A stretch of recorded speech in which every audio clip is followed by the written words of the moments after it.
daan sa kaligtasan. At sinabi ni Jesus, "Ako ang daan, ang katotohanan, at ang buhay."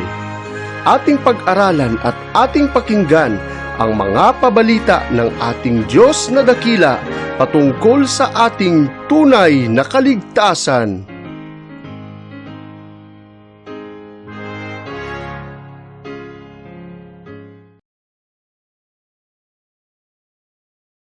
Isa na naman pong magandang araw sa lahat ng taga-subaybay ng ating programa, ang Daan sa Kaligtasan. At sa lahat po na nanonood ng ating mga presentation, saan man po kayo naroon, sana po kayo ay nasa mabuting kalagayan at ang pagpapala nawa ng Diyos ang palaging sumasa atin.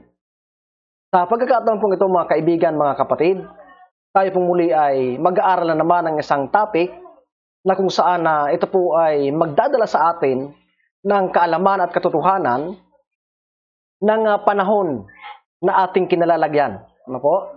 Ang ating mag-aaral ngayon ay nakasentro sa ating paksa na ito po ay pinamagatang Charting the End Time. Ang gagawin po natin ay ating hihimayin ano po, ang mga events o mga pangyayari upang matukoy natin kung nasaan ang mga ba tayo sa ating panahon. Sapagkat sa mga nakalipas po natin pag-aaral ay nakita natin kung gaano kapursigido ang kaaway sa pagdala sa ating harapan ng mga pangyayari na may kinalaman sa kawakasan ng ating sanlibutan. Ngayon mga kapatid, titingnan po natin yung mga pangyayari sa mga nakalipas na panahon at sa mga mangyayari pa at hihimayin natin at ating tutukuyin kung saang panahon ba tayo naroroon upang ganoon na rin tayo po ay lubusang makapaghanda. Gayon din makita natin yung mga pangyayari pa na darating. Ano po? Kaya sa pagkakataon po ito ating pag-aaralan ng isang napakahalagang topic na itong mga kapatid. At sana po ako ay inyong samahan sa muli at tayo ay mag-aral ng mga patotoo at banal na kasulatan. At titingnan natin ayon doon kung nasaan nga ba tayo. Subalit bago po tayo magpatuloy ay atin muling hingiin ang gabay ng ating Panginoon. Tayo po ay sumandaling manalangin. Ama naming banal na makapangyarihan ka po sa lahat, Diyos na mahabagin, sa pagkakataon pong ito o Diyos, kami po ay lumalapit sa inyo upang hilingin muli ang inyong paggabay, pakikisama sa aming pag-aaral. Naway ang Banal na Espiritu ang ipagkaloob sa amin na samahan kami upang mabukas ng aming isipan at puso sa pagtanggap ng katotohanan ito at magbigay sa amin ng pagkaunawa, karunungan, katalinuhan upang makita namin ng mas maliwanag ang panahon na aming kinalalagyan at tulungan kami na makapaghanda sa mga darating Panginoon. Lalo't higit ang aming sarili upang kami maging karapat-dapat sa inyong pagdigin. Pagpalain ka po kay Panginoon at maraming salamat sa pagdinig at pagtugon sa matamis na pangalan ni Jesus. Amen. So sa hapon pong ito, sa oras pong ito mga kapatid, mga kaibigan, ay ating titingnan. Ano po? Sabi ko nga, ating titingnan ang pagkasunod-sunod na mga pangyayari na magdadala sa atin sa huling kapanahunan. Ano po?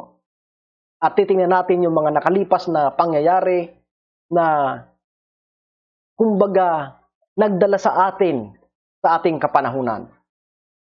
Ito po ay chronology of last day events. Subalit, sa pagkakataong ito mga kapatid, itong chronology ito ay gawin natin na mas specific at mas closer. Ano po? Gawin natin na mas malapit. Ano po? Kung titingnan nyo mga kapatid, may doon dyan 2 bilog sa ating chart. Ano po?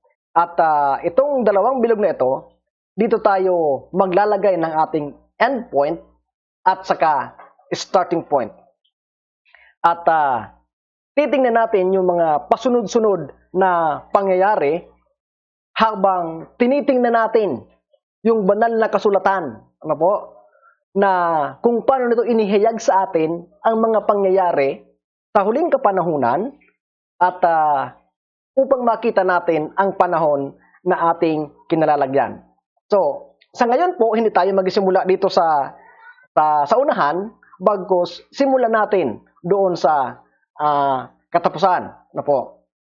At kung titingnan po natin, walang end point ang chronology of last day events na nakatala sa Biblia at sa patotoo maliban dito po sa new heaven and new earth. Na po? So ito ang ating end point. Ang sabi ng Revelation 21:1 to 4, and I saw a new heaven and a new earth, for the first heaven and the first earth were passed away, and there was no more sea. And I, John, saw the holy city, New Jerusalem, coming down from God, out of heaven, prepared as a bride, adorned for her husband. And I heard a great voice out of heaven, saying, Behold, the tabernacle of God is with men, and he will dwell with them, and they shall be his people, and God himself shall be with them, and be their God. And God shall wipe away their tears from their eyes, and there shall be no more death, nor sorrow, nor crying, neither shall there be no more pain, for the former things are passed away. So, dito mga kapatid sa talata, ay ipinapakita sa atin ni Juan na sa katapusan, nung ipinakita sa kanya ang bagong Jerusalem, doon sa bagong langit at lupa, ay ipinakita sa kanya ang kagandahan ng pag-restore ng Panginoon sa perfection ng kanyang creation. Ano po? Alam niyo mga kapatid, kung titingnan po natin ang Bible, from Genesis to Revelation, sa unang mga kapitulo niyan, in the first 2 chapters, ito po ay tumutukoy sa perfect environment, perfect people, perfect situation. Ano po? At sa 3, doon pumasok ang kasalanan. Sa Revelation, kung titingnan po natin mga kapatid, sa 21 and 22, ito muli ay tumutukoy sa sakdal na sanlibutan, sakdal na tao, at pagkakataon. And in the middle, doon natin makita mga kapatid yung struggle ng tao at ng kasalanan o tinatawag na great controversy. At ang maganda, from perfection to perfection, makita natin ang restoration ng ating Panginoon sa kasakdalan ng kanyang paglalang. Kung kaya dito mga kapatid, sa 21, ay ipinakita kay Juan ang isang sakdal muli. Perfect. No? Magandang lugar. Ang bagong langit at lupa na ang sabi dito sa talata, wala ng pagluha, wala ng paghihirap, wala ng kapighatian, sapagkat aalisin ng ating Panginoon lahat ng yan. And ngayon mga kapatid, hindi tayo magsisimula sa creation sa Genesis. Ano po? Bagkus, sabi ko nga dahil iiklian natin ang ating pag-aaral sapagkat titingnan lang natin kung nasaan tayo ngayon, hindi tayo lalayo masyado ng ating starting point. Kung kaya, ang ating starting point ay ilalagay natin sa taong 1844. Ano po? Sapagkat ang kilusang ito ng Adventista ay nagsimula sa taong ito. Napaka-significant mga kapatid ng taong ito sapagkat ilang bagay ang nangyari sa taong ito mga kapatid. Ano po? Ang sabi ng Biblia, lalo tigit sa Daniel 8:14, ang sabi dito, and he said unto me, unto 2,300 days, then the sanctuary be cleansed. So 1844, ang starting point natin is the cleansing of the sanctuary. At tandaan niyo po mga kaibigan, mga kapatid, na sa taong din ito ay namulat at naitayo ang kilusang Adventista del Séptimo Día. Kaya sabi ko nga, napakahalaga ng taong ito. Ano po? At yung sinasabi ng Daniel 8:14 na cleansing of the sanctuary unto 2,300 days, ito ay nagsimula noong 457 BC doon sa decree para i-rebuild ang Jerusalem. At kung bibilangin natin mga kapatid, ito po ay nagtatapos ng 1844. Ano po? At hindi lamang ito mga kapatid, cleansing of the sanctuary o paglinis ng sanctuary sa langit, kundi ito po ay, sabi dyan, cleansing includes the people, God is judging His people.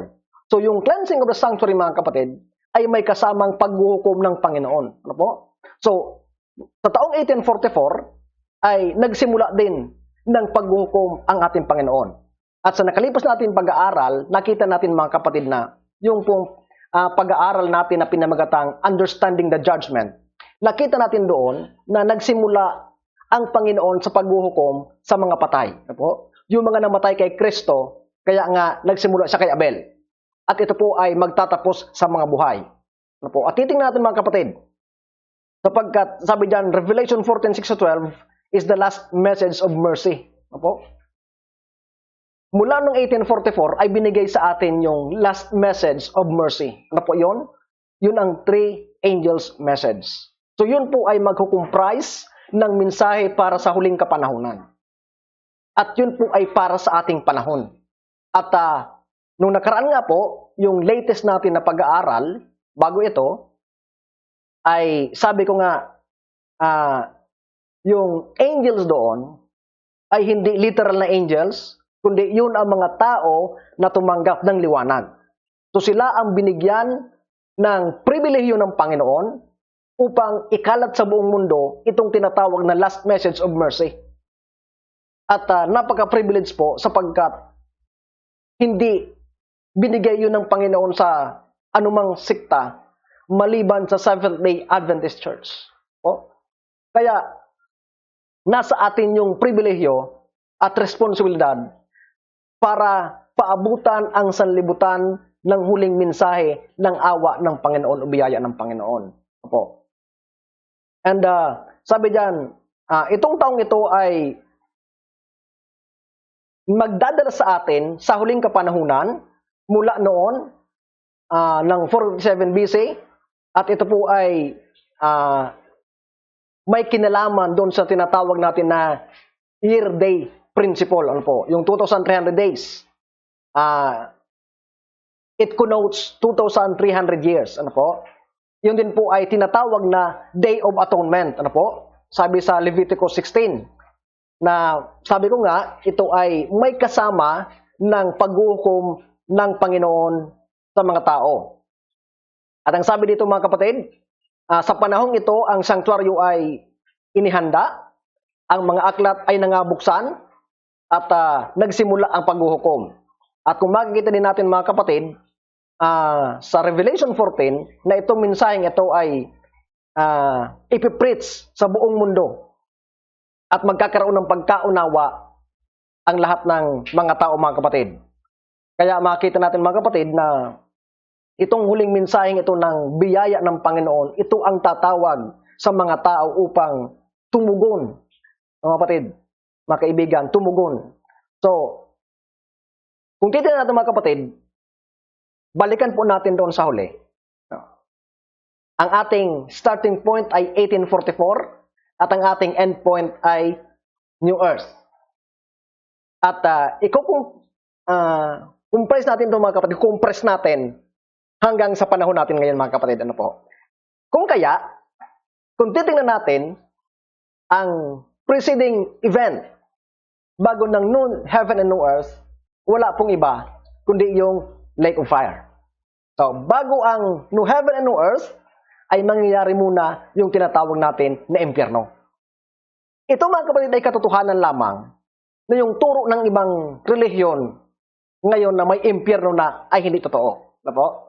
Sapagkat itong hellfire ay mangyayari lamang bago ang Diyos lumikha ng bagong langit at bagong lupa. Sabi dito, as we see before the making this earth new, what took place is sa Revelation 20, yung tinatawag natin na hellfire. Ano po? Makikita natin dito yung idea ng hellfire.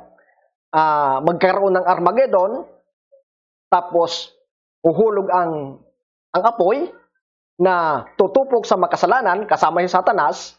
Pagkatapos noon ay mangyayari ang new heaven and new earth. Kaya mga kapatid, kung titingnan po natin ang Revelation 20, 8 to 11, 13 to 15, ang sabi dyan, and shall go out to deceive the nation which are in the four quarters of the earth, Gog and Magog, to gather them together to battle, the number of whom is as the sand of the sea. And they went up on the breadth of the earth and compassed the camp of the saints about in the beloved city. And fire came down from God out of heaven and devoured them. So ito mga kapatid, mangyayari na bago sila hulugan ng apoy, si Satanas ay dadayain niya yung mga makasalanan. At sila ay mag-form ng army para labanan ang New Jerusalem.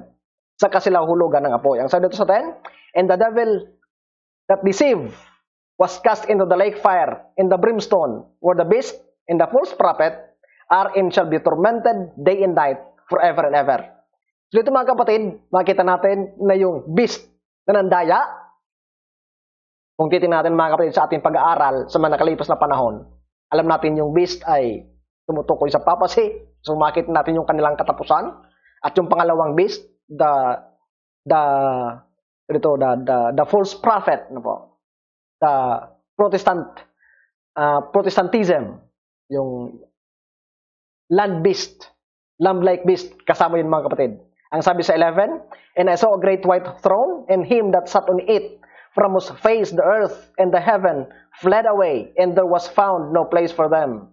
And the sea gave up the dead which were in it, and death and hell delivered, and the dead which were in them, and they were judged, every man according to their works. So mga kapatid dito, pagdating ng Panginoon ay yung mga namatay, yung pagdating ng Panginoon sa ikatlong pagkataon, yung mga namatay na makasalanan, kahit sa dagat, ibibigay nila.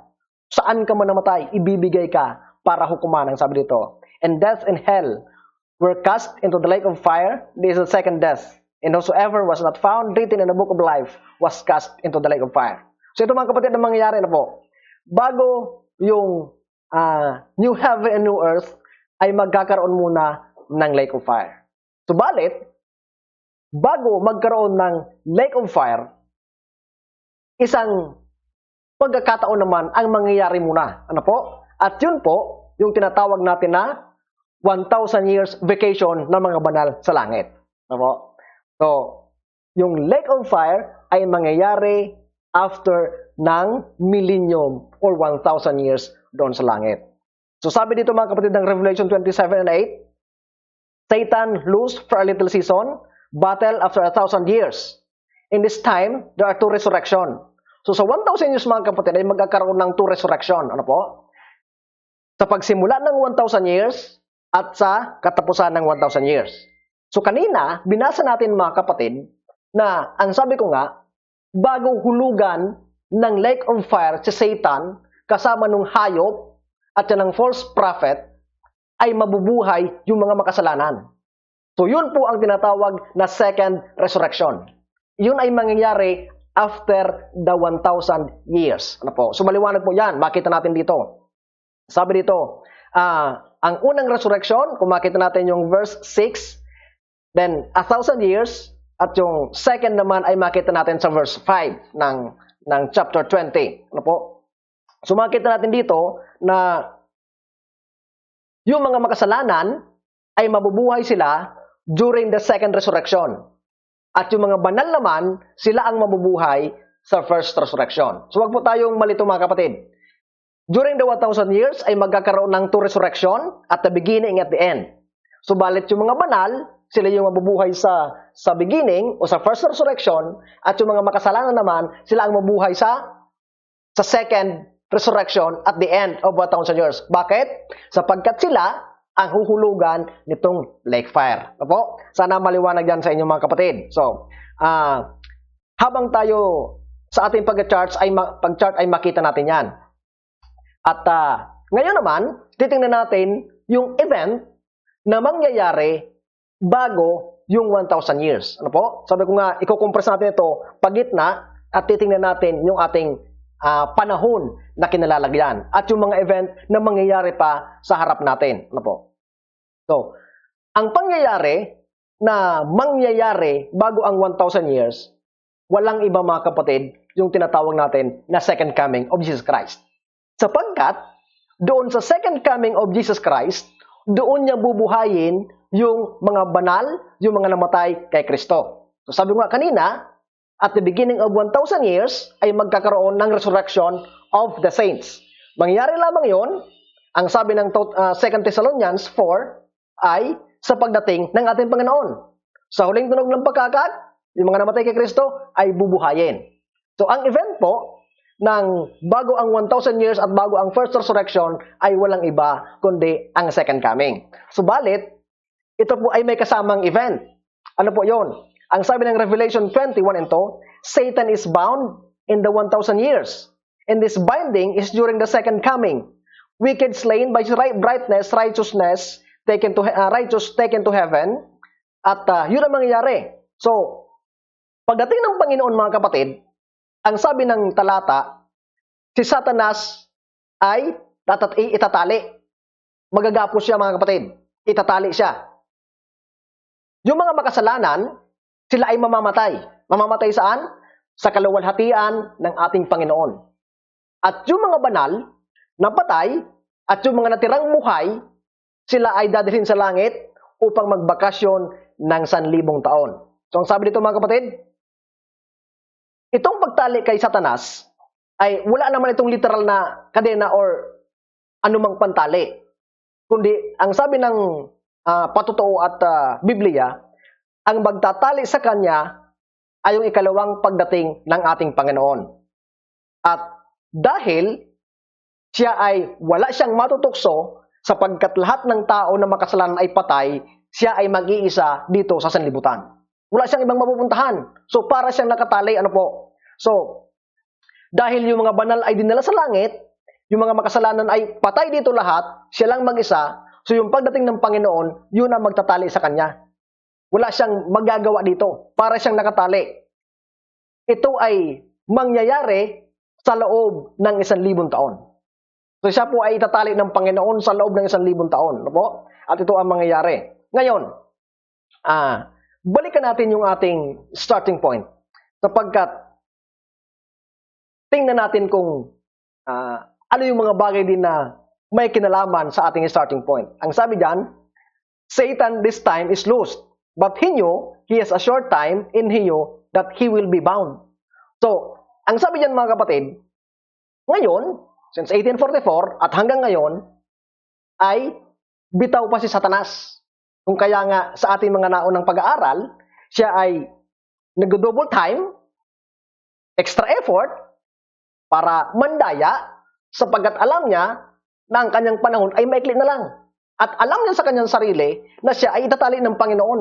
Ano po? Kaya ang sabi diyan, and that will happen through the gospel, the everlasting gospel, that has present truth, understanding a principle of truth, even the greater in time of apostle, the lifestyle of the saints is made clear here. Dito. And from 1844, the second coming and the three angels' message preaching is the focus of our study. So kaya nga mga kapatid, alam niyo po, mula 1844 hanggang sa huling kapanahunan, ang focus ng ating pag-aaral at ng ating preaching ay walang iba dapat yung three angels' message. Ano po? Kaya sa ating mga naunang pag-aaral mga kapatid, ang sabi ng ating mensahero, ang kailangan ng bayan ng Diyos ngayon ay yung tinatawag na present truth. At yung present truth, yun yung pabalita ng tatlong anghel. At yung pabalita ng tatlong anghel ang dapat mag-occupy ng ating attention ngayon. So yun ang focus natin. Sapagkat yun ang magdadala sa atin, sa ating kaligtasan, at the same time, tatalo kay Satanas. Ito ang magtatali sa kanya. Ito ang magtatalo sa kanya. So, ang sabi dito, and the only message that can expose him and bring down Babylon and prepare a people is the gospel message in 1844, the preaching of the three angels' message. Ano po? Ito ang magpapabagsak sa Babylonia. Ito ang magtatali kay Satanas upang hindi siya magkapandaya. So, kaya ngayon, dapat yun ang fokusan natin sapagkat yun ang mensahe na tatalo sa ating kaaway. Kaya sabi ng ating propeta, huling propeta na sa Ellen White, inaalala ko yung mga mensahero ngayon na kung saan-saan sila nagdadwell ng kanilang message. Ano po? Na dapat ngayon, ang focus ng ating message ay yung three angels message. Ano po? Dapat yun ang ating fokusan. Yun ang ating dalhin sa tao. Mula noong 1844 ay itinayo ang Iglesia Adventista. Subalit mga kapatid, ang nakakalungkot sa paglipas ng panahon, ito ay pumasok sa isang kalalagayan na tinatawag natin na Laodicean state. Yan ang sunod. Ang sabi diyan, but despite that the message has a power, but after a period of time, this people in movement goes to a Laodicean condition, needing a great repentance, because they goes to apostasy that despite great riches in truth, the preaching of this gospel seems stopped, where at this point, great work needs to be done.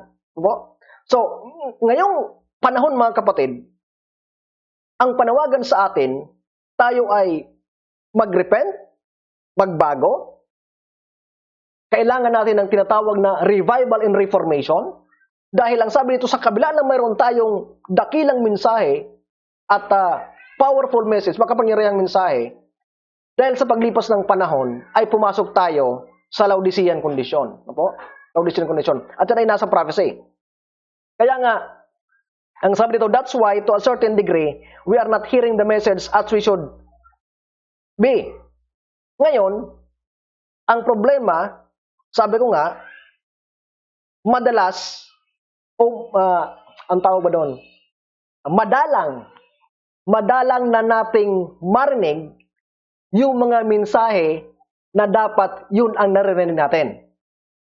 Dahil pumasok tayo doon sa kondisyon na pagiging Laodicea. Ano yung Laodicea? Ang sabi ng Revelation, yung lukewarmness. Ano po? Hindi naman mainit, hindi naman malamig. Nasa gitna ka. Subalit ang kaligtasan mga kapatid ay walang middle ground. Kaya sabi ng Panginoon, kung ikaw ay uminit ka. Kung ikaw lumamig ka. Sapagkat kung ikaw ay mananatili dyan sa Laodicean condition, I will spew you out of my mouth. Ito mga kapatid. Kaya, kailangan natin ng repentance. Opo? Kailangan natin repentance. Kailangan natin ng revival and reformation kahit sa ating mga preaching mga kapatid. Sabi ko nga, nung nakarating pag-aaral, madalas ngayon narinig natin yung ating mga tagapagturo. Ang tinuturo nila yung tinatawag na smooth things. Ano po? Yung hindi naman nakakasakit, hindi naman nakaka-convict ng kasalanan. Ano po? Yun ang mahirap.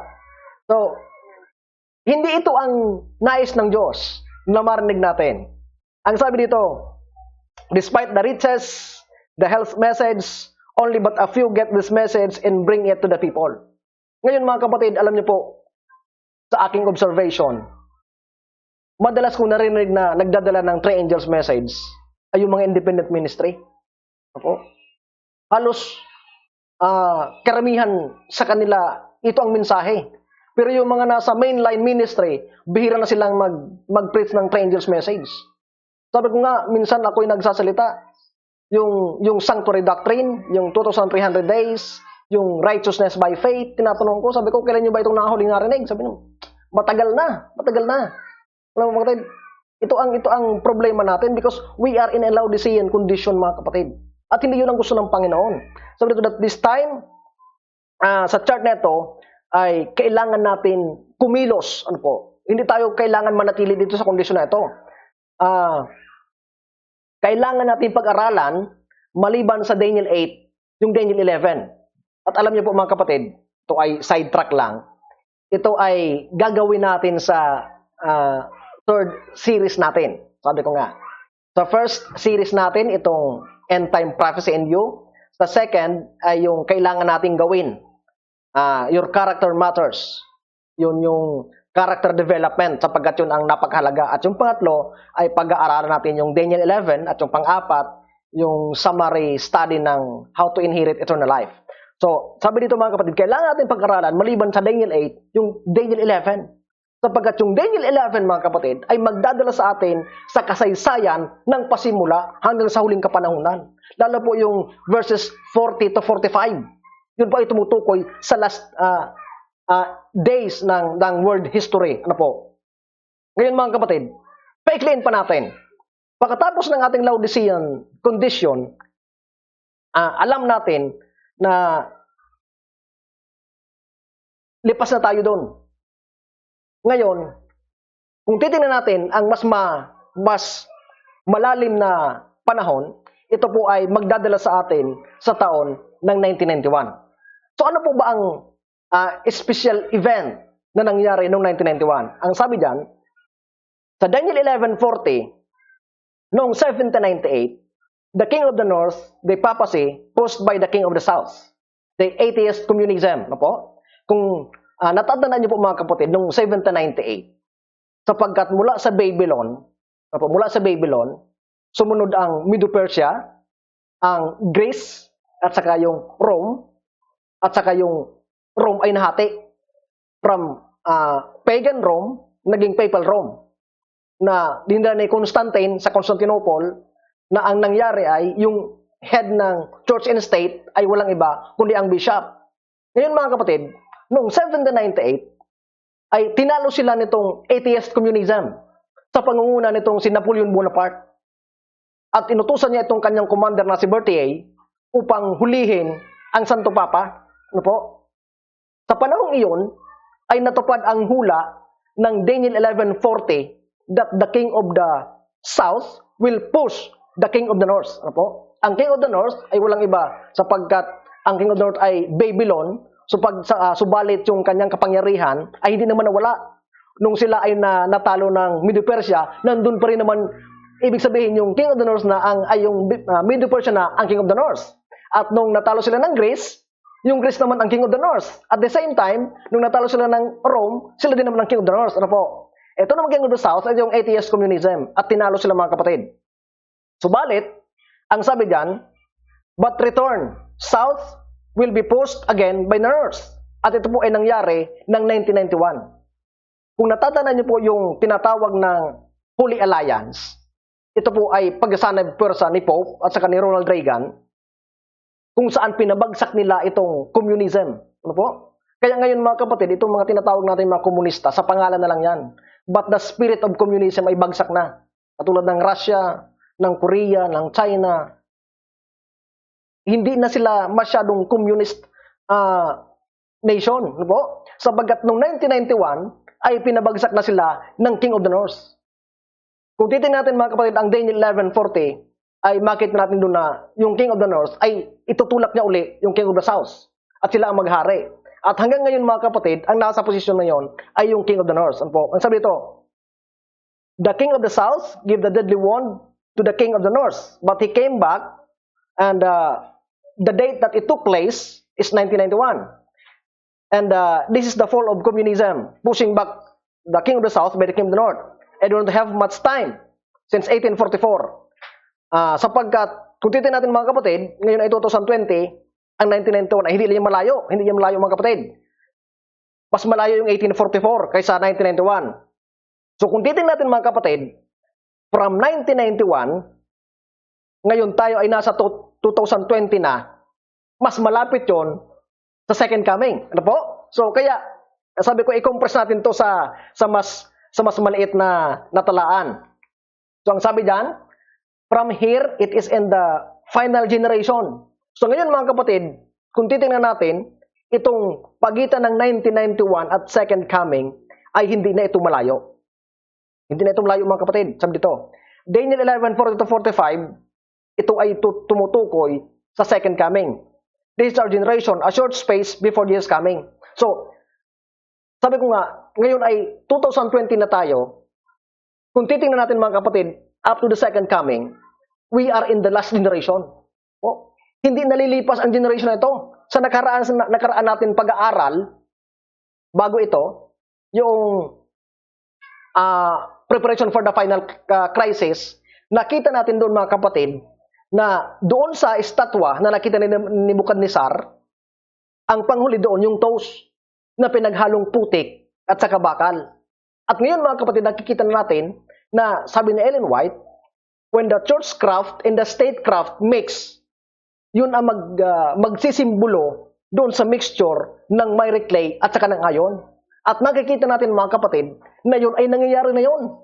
So nakita natin doon sa balita sa Amerika that even Donald Trump ay binibigyan niya na ng puwang ang Roman Catholic upang magkaisang pwersa sila mga kapatid at ipursyo yung tinatawag natin na common good. So kung titingnan natin mga kapatid ng mas malalim at mas malinaw, hindi na tayo nalalayo sa second coming. Ano po? So sabi dito, we are talking about or here about the final generation. This is about the last fulfillment of the last chapter of Daniel. So from here, tingnan natin kung gaano tayo kalapit sa second coming. Sapagkat, ang sabi diyan, we see also that from the prophecy, the king of the north, when he comes back, he would go through many countries, even to the glorious land. Opo? Kung babasahin natin mga kapatid yung Daniel 11:40-41, ang sabi doon, when the king of the north push back king of the south, he will enter the glorious land. Ang sabi mga kapatid, history repeat itself. Ito ay nangyayari noong 161 BC. At ito mga kapatid, itong Daniel 11:40-45, ito po ay prophetic. Ito ay symbolical.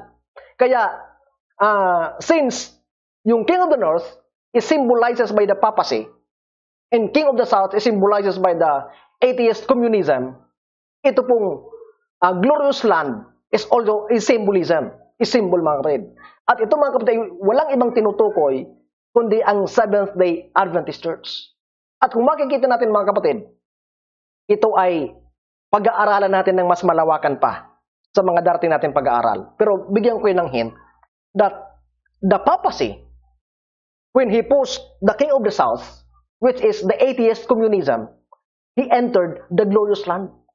Opo, ng 1991. Kung kaya nga, ito ay ginawa niya ng paunti-unti at siya naging matagumpay ng 1995. Opo?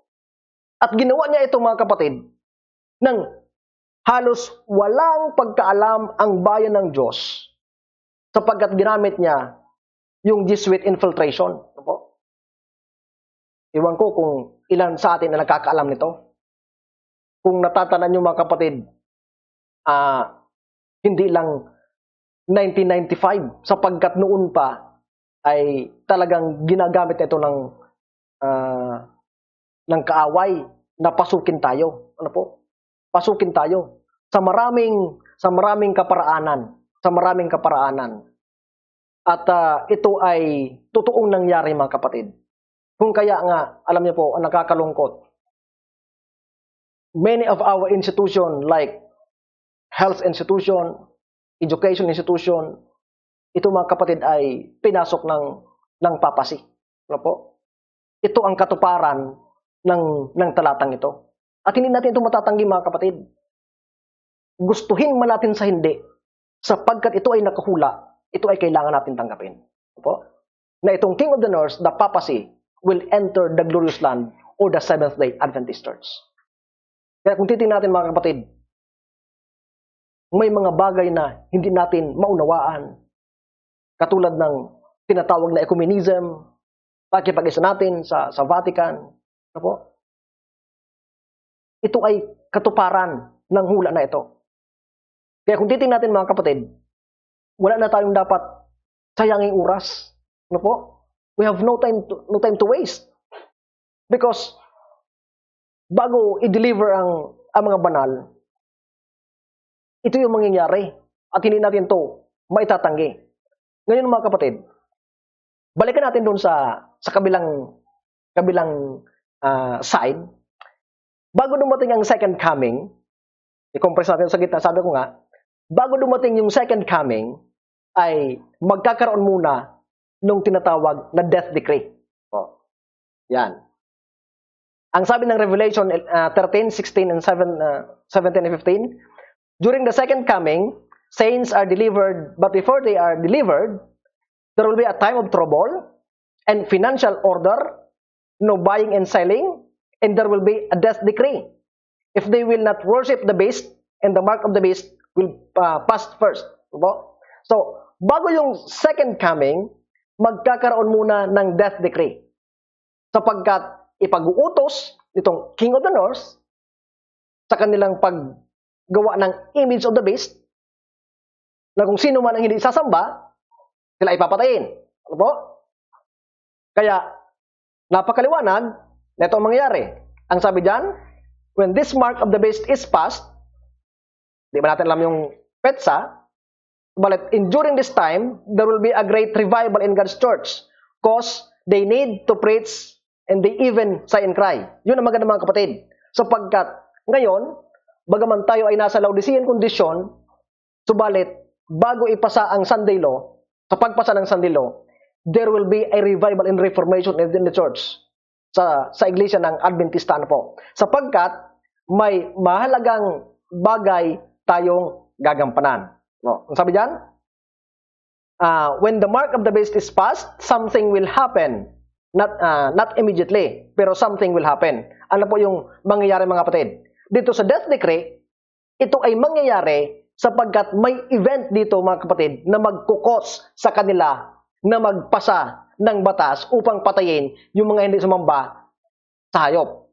At yun mga kapatid, walang iba kundi ang 7 last plagues. Po? Sapagkat ang sabi ko sa nakaraan nating pag-aaral, alam niyo po, pag dumating yung time of trouble, itong Sunday law, magkakaroon ng persecution.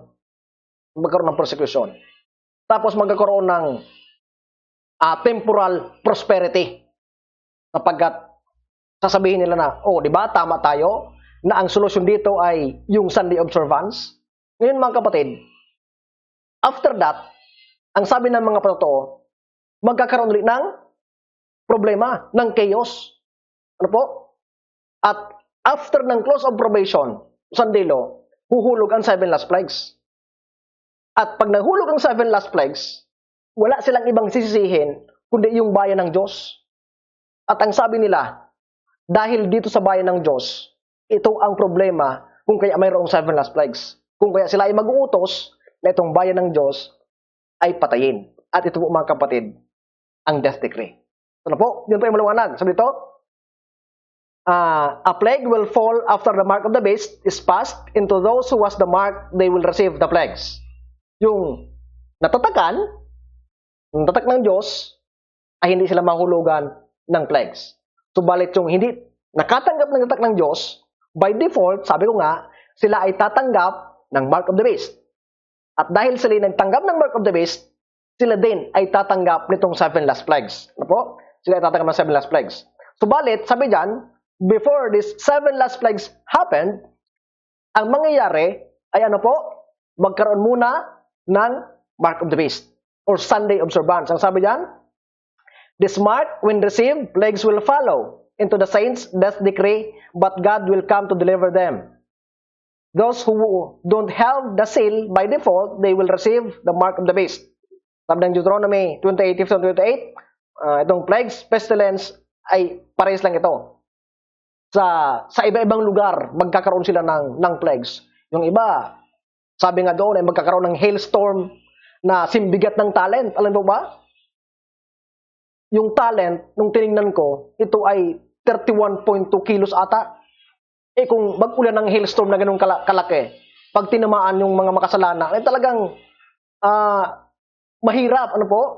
At yung kanilang tubig ay magiging dugo. So, ito ang mangyayari sa kanila. Ang sabi dito, the protection of the saints are the 3 angels' message in the seal, and the 7 last plagues will not fall until the mark of the beast is come, or the Sunday law. So, hindi ito mangyayari mga kapatid, yung 7 last plagues, hanggat wala pa yung mark of the beast or the Sunday law.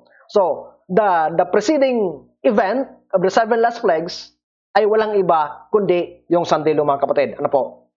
At yung Sunday law ay yun din ang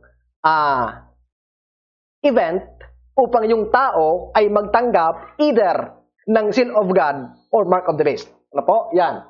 Yung Sunday law. Pagkaroon ng batas patungkol sa linggo, ang tao ay pipili. Kung ikaw ay lingkod ng Diyos, kung ikaw ay mananatiling tapat, ikaw ay tatanggap ng tatak ng Diyos. Subalit kung hindi, ikaw ay tatanggap ng tatak ng hayop. So, diyan po mga kaibigan, makita natin that the Sunday law, ito ay kasama nitong mark of the beast. Ang sabi diyan, but plagues will not fall until the mark of the beast is enforced, or Sunday law. And this is close to 1991. We are in 2020, that even the devil is doubling his effort, knowing that he has a short time, but we are asleep as people, falling asleep in prophecy. So ito mga kapatid nakakalungkot. Ano po? Dahil yung Sunday law, ay ang sabi nga ni Ellen White, in subtle way, and a disguising way, the Romish and the Protestant are bringing to the front the Sunday observance. Pero ang problema, marami sa atin ang natutulog pa rin. Hindi natin alam. Sabi nga nung nakaroon natin pag-aaral, marami sa atin mga kaibigan, mga kapatid, ibang direksyon ang tinitingnan. Akala nila itong pandemya ay normal lang, that after this, babalik tayo sa normal. Hindi po. Sapagkat kung titingnan natin mga kapatid ang move ng papacy at ng United States, they are really bringing to the front the Sunday observance. Ano po? Kung makita mo yung signing of 6th encyclical ni Pope Francis, yung Human Fraternity Education Pact, yun ay pagdadala ng Sunday Law, mga kapatid. At ito yung nangyayari niya ngayon. Ano? Kaya sabi ko nga, the Roman army is about to tinatarak na yung spear. Katulad nung pagtarak nila noon sa Jerusalem. Ano? Panahon na para tayo ay maghanda, mga kaibigan, mga kapatid. Wala na tayong dapat sayanging panahon. Sabi nga niyan, we can hear the rumbling of the Roman army. Nasabi ng Mateo, when you see the Roman army encompassed around Jerusalem, it is the time to flee. Ano po? Ngayon, nakikita na natin, narinig natin, that they are rumbling. They are about to encamp around Jerusalem. Ano ang ginagawa natin, mga kapatid? So, makikita natin dito that as we narrow down the event, makikita natin that we are so close. We are so close, mga kapatid. Doon sa last events, mga kapatid, na magsasabi sa atin na tayo talaga ay nasuling kapanahon na. No? Makikita natin dito sa charting natin. At hindi ito gawa-gawa, mga kapatid. Kung titingnan natin, this is based on biblical sources and spirit of prophecy. Ito ang mangyayari. Ano po? At ang mangyayari din dyan, bago yung Sunday Law, kasabay ng Mark of the Beast, yung sealing. Po, sabi ko nga, pagbaba ng Sunday Law, pipili ang bawat tao. Either you will receive the seal of God or the Mark of the Beast. And up to the last person who will choose, the Lord will close the probation at saka uhulog ang 7 last plagues. Ano po? Kita natin yan sa events. Subalit, may special event, mga kapatid, na mangyayari dito sa pagitan ng falling of 7 last plagues at doon sa Mark of the Beast or Sunday Law. Pag ipinasa yung Sunday Law, sa kanyang pagtatapos, bago humulog ang 7 huling salot, there is a specific and special event na dapat nating tandaan. Sapagkat itong event na ito, mga kapatid, ay napakahalaga. Ano po? Sapagkat ito ay magpapakita sa atin ng katotohanan na dapat tayong maghanda ng ating sarili ngayon. No? Kung kaya nga, siguro, pagkatapos nito, mga second or third presentation, ay pag-uusapan natin yung bagay na napakahalaga na dapat nating gawin bago yung Sunday Law ibaba. Yun po yung tinatawag na victory over sin. Sapagkat sunod nito, iwan ko lang kung pag-aaral natin yung cross observation of the Seventh Adventist na mo. Subalit, sinasabi ko nga na dito sa pagitan ng 7 last plagues at ng Mark of the Beast ending nito, may specific event na mangyayari na magpapakita sa atin.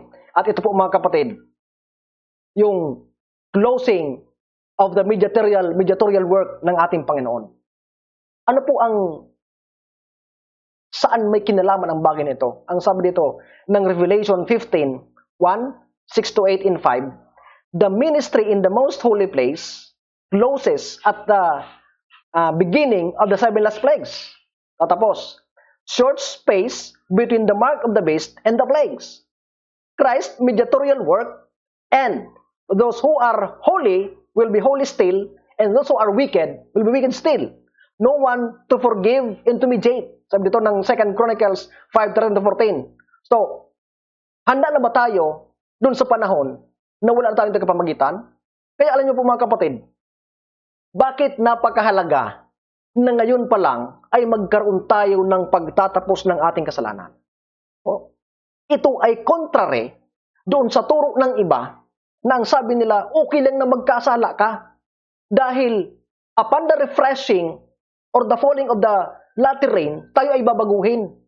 Mga kapatid, ito ay magpapatunay sa atin na yung turo na yon ay hindi totoo. Alam niyo po bakit? Sapagkat dito ay magpapakita sa atin na pag natapos itong mediatorial work ng ating Panginoon, ay sabi dito, wala nang magpapatawad sa atin, wala nang mamamagitan. This is also the end of the evangelization or the gospel preaching. Kasi dito mga kapatid, pag natapos ang mediatorial work ng ating Panginoon, close of probation na, general close of probation na, sapagkat lahat ng tao ay nakapili na. Ano po? Subalit, ang sabi nga doon sa ating mga naunang pag-aaral, yung sealing ay mangyayari, ikaw ay tatatakan lamang kung ikaw ay isinurrender mo ang iyong buhay sa Panginoon at yung karakter ng ating Panginoong Hesus ay nag-reflect sa buhay mo. Kung hindi nag-reflect sa iyo ang buhay ng ating Panginoong Hesus, ang sabi ng Panginoon, learn of me for I am meek and lowly. Magkaroon tayo ng great death in the world, sabi niya. Kung hindi ito nangyari sa atin, at hindi nag-reflect sa atin ang righteousness ng ating Panginoon, ang kanyang kabanalan, hindi tayo tatakan. And by default, tayo ay tatanggap ng mark of the beast. Ano po? Kaya hindi tayo pwedeng magkasala ng tuloy-tuloy. Dahil pag dumating yung panahon, natapos na ang mediatorial work ng ating Panginoon, wala nang mamamagitan sa atin, wala nang magpapatawad ng ating kasalanan. Kaya nga doon, ang sabi doon, yung mga nagtagumpay at naging banal, magpapatuloy sila sa kabanalan. Subalit yung mga makasalanan, yung mga hindi nagtagumpay sa pagkakasala sapagkat inisip nila na babaguhin naman sila ng Panginoon pagdating niya, mananatili sila sa pagkakasala. Ano po? Ang sabi dito, this gives us a clear truth na in most holy place where the ministry is going on and filled with smoke, that no man can minister. Ito sa 2 Chronicles. And so the ministry ended before the 7 last plagues. The short space in which people makes a decision, ministry come to an end. This is also the close of probation and of preaching of the gospel, no offering of prayers and sacrifice. Okay? Pag natapos to, wala nang offering of sacrifice. Ito yung sinasabi ng Biblia na dun sa nagkakasala na sinasadya, wala nang natitirang hain. Ano po? Ito yung katuparan noon. Sapagkat pagpatuloy ka sa pagkakasala, wala nang matitirang hain sapagkat matatapos na yung paghahain ng Panginoon ng sarili niya. Ano po? At doon, wala na ring preaching of the gospel sapagkat wala nang ibanghilyuhan. Lahat nakapagpili na sila. Kaya nga sabi ko mga kapatid, ngayong panahon, ito ang panahon upang tayo ay magsumikap sapagkat sa atin iniatang yung responsibilidad upang ipabalita sa buong mundo yung last message of mercy ng Panginoon ng Revelation 14:6-12. Ngayon natin pagsumikapan na paabutan yung ating kapwa-tao, yung ating mga pamilya, yung ating mga kaibigan, kamag-anak, kapitbahay. Ano po? Sapagkat pag dumating yung oras na ito, wala nang preaching of the gospel. Ano po? Everyone, their destiny is decided already. The close of probation is already done. Ngayon mga kapatid, dito sa puntong ito, kaya nga matatapos yon because ang sasabihin ng Panginoon, it is done. It is finished. Katulad ng sinabi niya doon sa cross, yun ang first part. Ito yung second part. He will pronounce again, it is finished sa Ama. Kaya huhubarin niya yung kanyang priestly robe upang bigyan siya ng kingly robe upang maghanda siya para saan? Para sa second coming. But while he is preparing, doon mangyayari yung 7 last plagues. Ang maganda dito mga kapatid, paghulog ng 7 last plagues, bagaman sila ay magkakaroon ng death decree, ang sabi ng ating propeta, wala nang martir sa panahon ito at wala nang mamamatay. Maganda yun mga kapatid, sapagkat kung babasahin natin yung Daniel 9:1, doon tatayo si Michael upang ipagtanggol ang kanyang bayan. Sa oras na ipatupad ang death decree, doon mangyayari yung second coming. Napaganda mga kapatid, di ba? So ito yung charting. Dito natin makikita ang events that nangyari na, finished already, at yung mga mangyayari pa. Subalit, ipinapakita sa atin mga kapatid, na itong mga events ito ay nagdadala sa atin sa panahon na kung saan sinasabi na tayo ay nasa huling kapanahonan na at ang ating panahon ay maikli na lamang. Ano po? Maikli na lamang. At dahil ito mga kapatid, yung mga natatakan, ano po? Sabi ng Revelation 18:1, the glory of God is seen in the loud cry in Revelation 18:1. The ministry will finish. Seal of God received cannot be moved from the truth, but the space in time is too short to prepare, for the character is to be with those who will give the loud cry. Opo? So, Revelation 18:1, so dito, the angel lighted the earth. Yung angel doon ng Revelation ay tao din yun. Sila yung mga natatakan. And they will lighten the earth because they will proclaim the loud cry. They will evangelize the whole world. They will preach the gospel for the last time. They will give the message of mercy for the last time, mga kapatid. And they have the latter rain. They have the power. Meron silang kapangyarihan para magpagaling. Meron silang kapangyarihan magpalayas ng demonyo.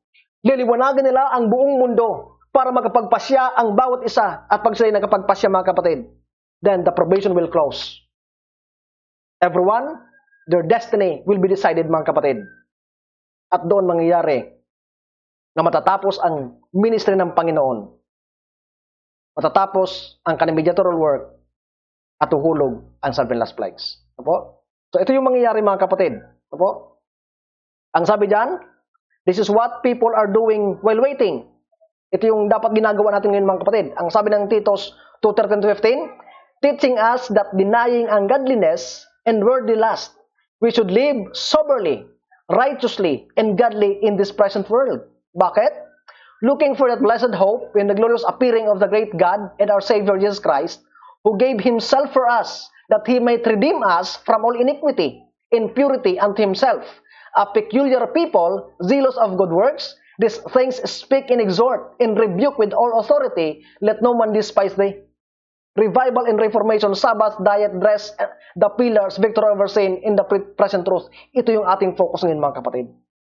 At alam natin, mga kapatid, na sabi nga, ang preparation of character development doesn't happen overnight.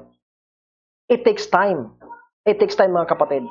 It takes time to develop a character that reflects the character of Jesus Christ. Kaya habang may panahon pa tayo, mga kapatid, it is now time for us to prepare ourselves. Ano ang sabi diyan? Teaching us that denying ungodliness and worldly lust. Tinuturuan tayo na tanggihan natin yung ungodliness. Hindi pagiging makadiyos. Yung mga pitan ng makasanlibutan. No? What is in the world? Lust of the flesh, lust of the eyes, in the pride of life. Kaya sabi ni Ellen White, kailangan natin magkaroon ng great death unto the world. Malaking kamatayan ang kinakailangan natin, mga kapatid. Bakit? Marami sa atin, mga Adventista, ang humaling sa sanlibutan ngayon. They are fan of competition, worldly pleasure, mga kapatid. Yung buhay nila, nasa sanlibutan. Mga kapatid, ngayon ang panahon para tanggihan natin ang mga bagay na ito. Ang sabi dito, we should live soberly, righteously, and godly in this present world. Sapagkat kung hindi ganito ang buhay natin, hindi tayo tatatakan, mga kapatid. Ano po? Kailangan ito ng pagpapakabanal, katuwiran ng ating Panginoong Hesus. Yun ang ipamuhay natin ngayon, mga kapatid. Tanggihan natin ang pagkakasala. Iwasan natin. Revival and reformation ang kailangan natin. Sabi dito, looking for the blessed hope in the glorious appearing of the great God of Jesus and Savior Jesus Christ, na nagbigay sa akin ng kanyang sarili para tubusin tayo. Sabi ko nga doon sa nakalipas nating pag-aral, to be redeemed means to cease from sin. Kung tayo ay nagdanais na tayo ay bawi o redeem ng Panginoon, tubusin ng Panginoon, ibig sabihin dapat tayo ay tumitigil na sa pagkakasala. Mayroon tayong victory over sin. Mga kapatid, sa pagkakataong ito, nakita po natin ang mga pangyayari na nagdala sa atin sa panahon na ating kinalalagyan. At mga pangyayari na mangyayari pa sa huling kapanahunan. Subalit, ito po ay maikli na lamang, mga kapatid. Maikli na lamang. Tayo ay 2020 na ngayon. Ang last dito ay 1991. Ilang taon na ang nakalipas. At ang sunod doon mga kapatid, yung Sunday Law. Sunday Law, Mark of the Beast. Mark of the Beast, 7 last plagues, and the second coming. At sabi ko nga, ngayon, narinig natin yung rumbling of the Roman army who is encamping or about to encamp around Jerusalem. Mga kapatid, hindi pa ba tayo mag-double effort din para maghanap ng ating sarili? Para iwaksin natin ang gawa ng kadiliman at tayo'y mamuhay na may kabanalan sa panahon ito. Ngayon na nakikita na natin ang mga mangyayari at nangyayari na magdadala sa atin sa katotohanan na tayo ay nasa uling kapanahonan na kunting panahon na lamang ang natitira sa atin sa ating panahon. At kung titingnan po natin mga kapatid, yung ating responsibilidad to lighten the earth ngayon, kailangan natin ng preparation. Sana po, sa pagkakataong ito, nakita natin muli ang biyaya ng Diyos at kanyang pagliligtas.